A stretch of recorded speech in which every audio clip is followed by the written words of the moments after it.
Hello and welcome to Lunchtime Politics, reaching you live from our global headquarters here in the nation's commercial nest center, Lagos. It's 6 days down the line in the month of November. Let's bring you our biggest stories.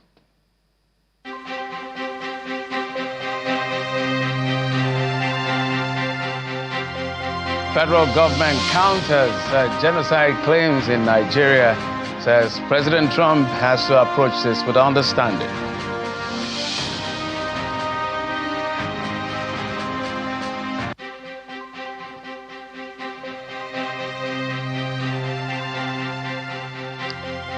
It's about 48 hours down to the wires when Anambra people will set out to elect the governor, whether it's going to be a re-election or a new man. That is going to be decided on Saturday. We'll be tracking exactly how preparations are going right here.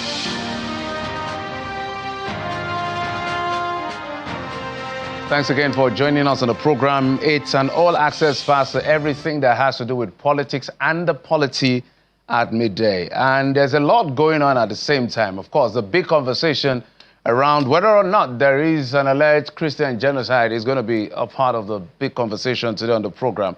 We're also tracking what's playing out in Anambra State. But let's get started with what happened just a few hours or maybe 24 hours ago, where the Minister of Information and National Orientation had reeled out in a presser some of the efforts of government with data to counter the claim of President Donald Trump, who said that there is a Christian genocide in Nigeria. The minister was addressing this against that designation of Nigeria as a country of particular concern. The minister insists that security agencies in the country are winning the war against insurgency and all forms of security challenges bedeviling the nation.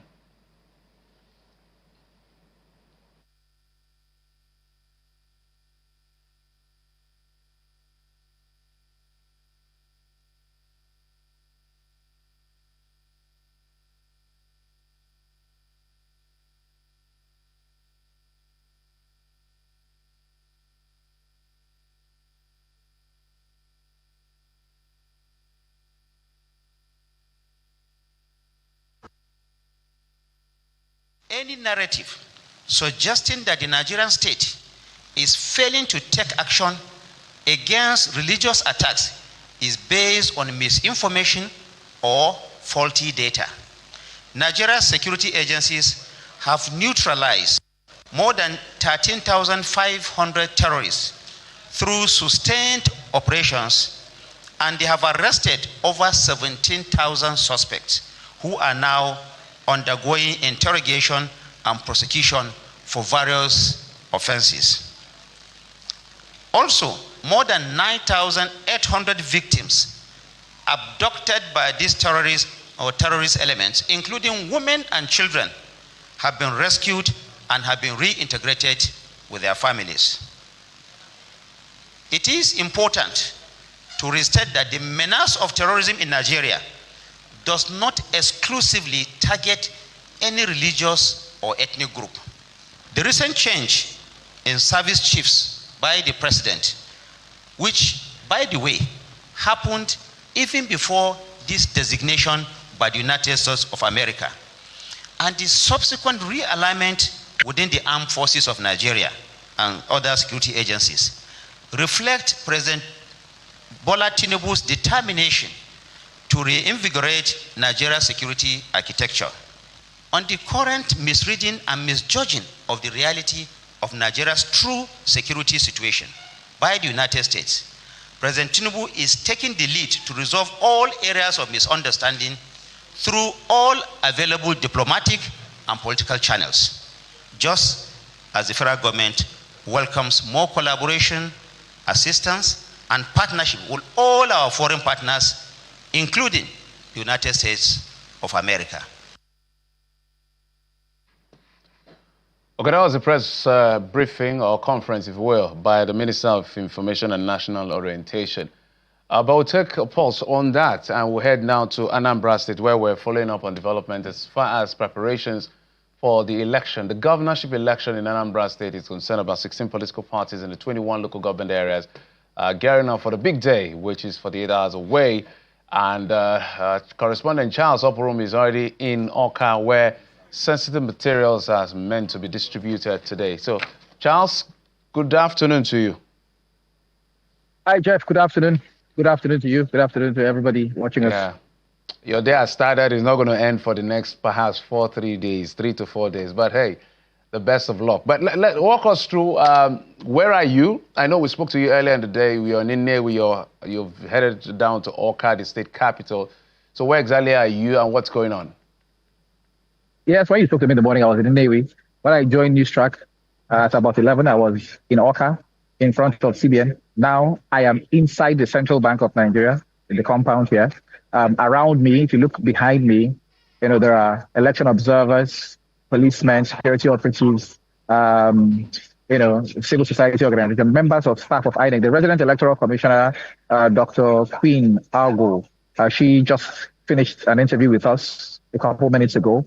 And she said any moment from now, they'll start opening up the different sensitive materials. They are different sensitive materials for the 21 local government areas of Anambra State. I'm even standing beside one of them. Maybe I'll just turn the camera around so you can see. So there's a lot going on. So you can see. Look at this. So you can see we have a lot of sensitive materials here, all ready to be inspected by the party agents, security operatives, members of the press, and other stakeholders involved. So, so far so good. The feeling here is an upbeat one. A few minutes ago, while I was still, setting up, a big convoy drove in. I tried to find out who it was. It turns out that it was a very senior member of the INEC, of the Independent National Electoral Commission, one of the top commissioners. I haven't gotten his name yet, but there's a press briefing going on with him right behind me while I join here. Jeff. We're going to keep our eyes on the ground through you, and everybody's always on ground. Your eyes and ears, so whatever development is happening, as far as we know, we will feel the pulse of the city later on in the day. But perhaps before the end of the show, we're going to catch up with you if you have any update. Charles Oporum, thank you. Let's allow you to do your work. Thank you. Thank you very much, Jeff. Have a good day. All right, back to the issue. Okay, that's an issue. Yet another issue. Legal luminary Femi Falana believes issues of security concern in Nigeria in the last month require urgent and concerted effort to address them, irrespective of the connotation given to it by the United States. He was speaking on our program Politics Today. Let's take a listen. So the government must be honest with Nigeria and react to those reports one way or the other. And there is a way in which you also mobilize Nigerians, if you are honest with them, to fight anti-democratic forces. The government must go back to the drawing table. What could have led, haven't listened to those who have been arrested. And then, one way or the other, address the problems. As regards what is going on in the United States, again, yes, the two events, people may want to analyze them, but what is important shown is the fact that Mr. Trump has drawn global attention to a crisis in Nigeria, which is that gunmen are killing citizens in Nigeria. If we try to reduce it to attacks on Christians, that is its own problem. But for us as Nigerians, and for the government has a duty under the Constitution to guarantee the life and property of every person living in Nigeria. If criminal gangs are now in control of force in the country, balance of force in our country is in favor of criminal element, the government must review its own counter-insurgency operations with a view to protecting Nigerians. We're going to piggyback from that particular statement. When we come back, Nick Agule is a public affairs and policy analyst. He will join us in just a moment. He's already seated in our Abuja studios, but let's go for this break. We'll be right back.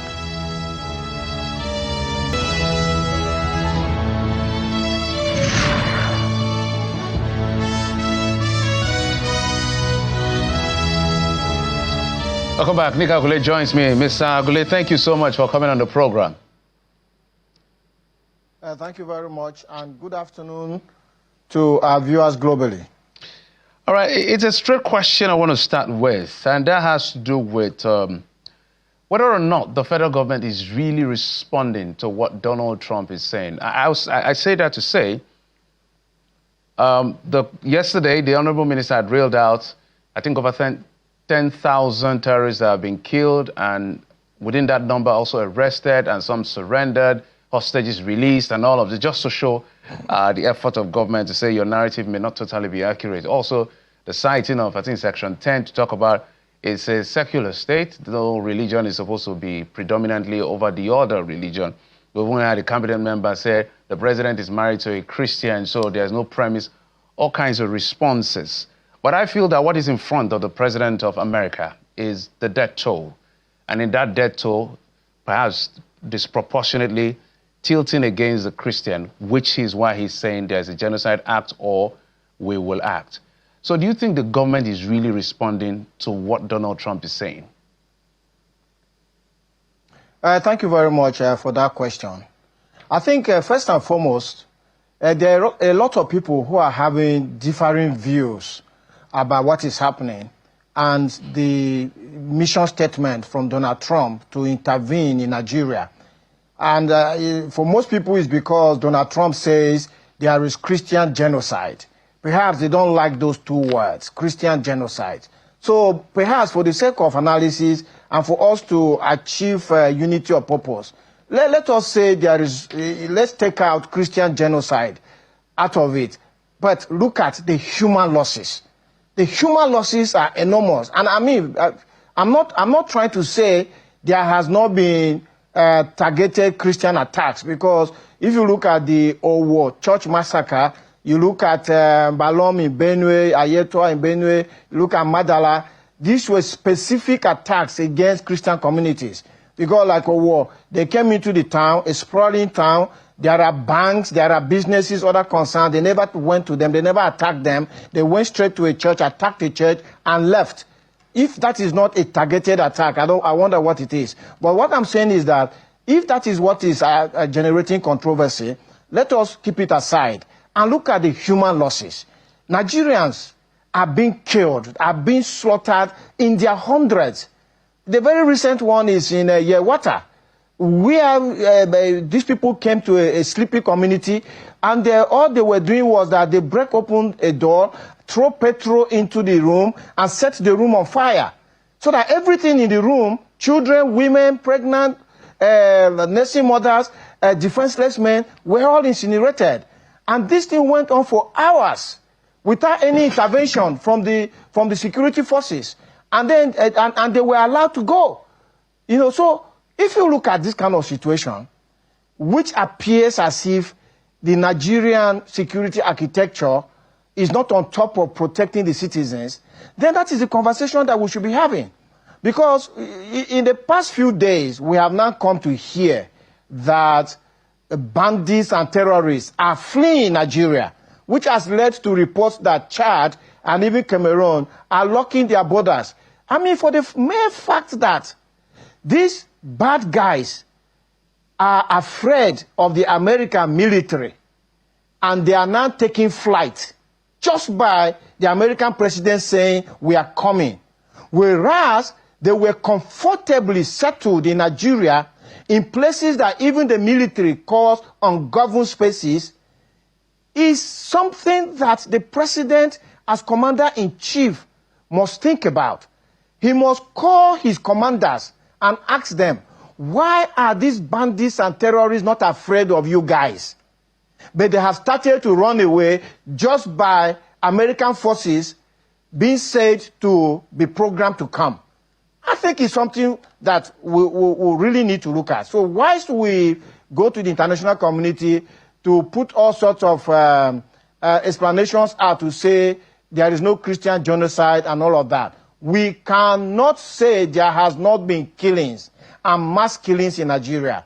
And the response that Nigeria needs to give to that is to stop it, is to stop the killings. It's not about giving statistics of 10,000 terrorists or so haven't been killed. In Nigeria today, if the bandits and the terrorists that attacked Yelewata come back tonight, is there anything in place to stop them?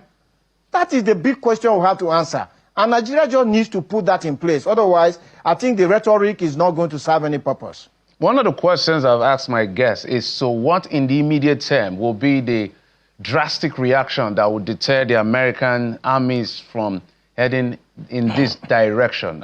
Because the argument here is that perhaps I don't know, perhaps the American government is not necessarily saying it's a state-backed targeted attacks on Christians, but perhaps the docility of the state, quote and unquote, or conspiracy of silence, as he said in some part, or insufficient reaction to deter whoever they are killing, Christians or Muslim, is what the Americans are saying. They chose their own part to say Christian genocide.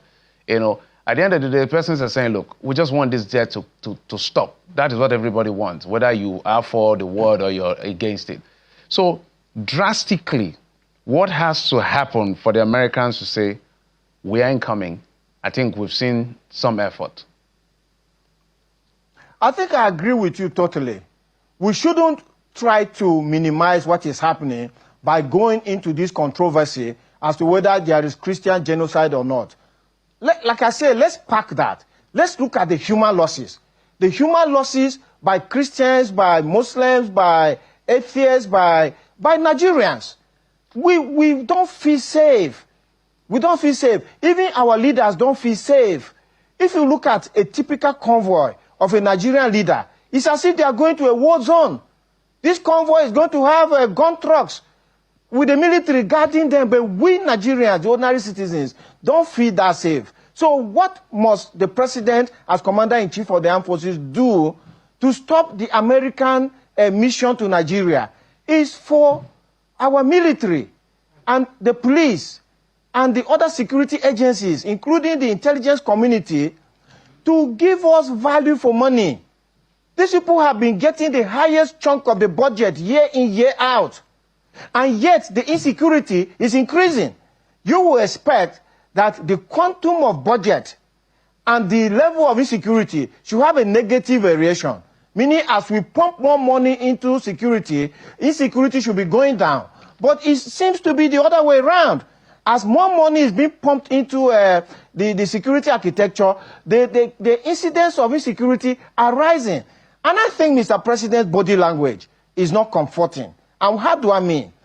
Mr. President was asked at a television interview that your predecessor, President Buhari, probed the military hierarchy.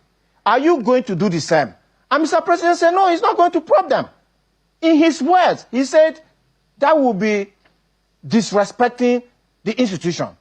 And I think that kind of body language from the president is counterproductive. He should put the military architecture and other security agencies on the spot. They must deliver value to Nigerians. Nigerians must feel safe. We should be able to conduct business in Nigeria without a fear of our lives. You know, one of the criteria to determine whether a state is failing or failed is the inability of the state to protect the citizens, and the possibility of the presence of armed groups taking territory in Nigeria. As we speak today, there are armed groups that have taken territory in Nigeria. They are running their own governments. They are collecting taxes from the residents. And Nigeria does not have control over our borders. These people come in and go out. These are clear signs of a state that is failing. And so to stop the American mission, the president has to show real competence that these things are going to stop. Mr. Agule, you know, I always reference the fact that those of us who live in the city center, Abuja, Lagos, Port Harcourt, we may not understand the enormity of what the locals in the hinterlands are dealing with. So for them, whether they are in the line on the path to hindering economic exploitation, and so they become disposables in the eyes of these miscreants and these enemies of state. For them, and they are within the Christian enclave, for them, whoever has to come and save them is inconsequential. Whatever is the long-term impact, because we know how it ends when America shows up in any territory. It never ends well. There could be that short-term gain and eventually the long-term impact. So my question is, for the locals, what kind of movement do they need to see from the government of Nigeria to reassure them that they will be protected? I can dare to say that even if it's the worst form of rescue or salvation that comes through for them to stop the killing, they don't really care. But what can the government do to reassure them that, look, we really care? Because for them, government doesn't care. So America can come and gun blazing and blow up everywhere. I fully align with what you have said.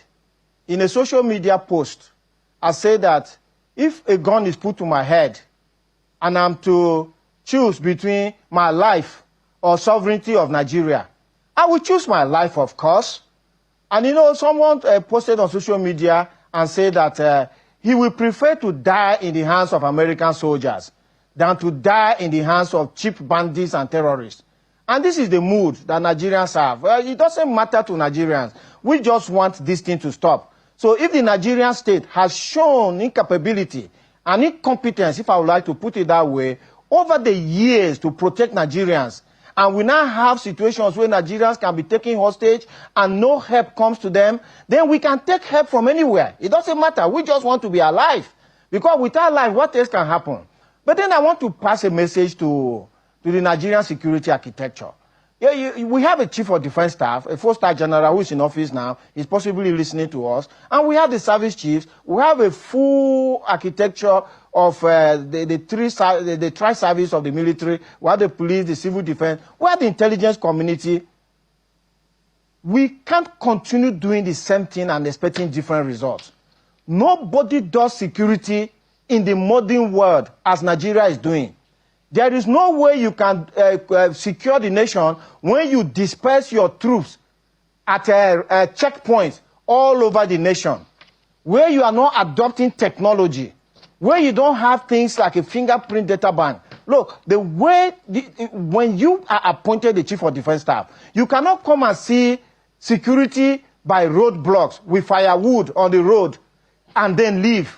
No, you must change it. You must say, no, we're not going to do this. Instead of dispersing these security men all over the country, we are going to demobilize all the roadblocks. We are going to put these security men in super camps so that they themselves are protected. Because when you leave them at that checkpoint, you have left them vulnerable because anybody can come there and kill them and take their arms. But if you demobilize them from the road and put them into super camp so that if there's an incident, they can then respond to that incident, deal with it, and return to their fortified super camp. And that will be also technology. How can you have a police inspector general who does not have an emergency number for citizens to report intelligence and crime?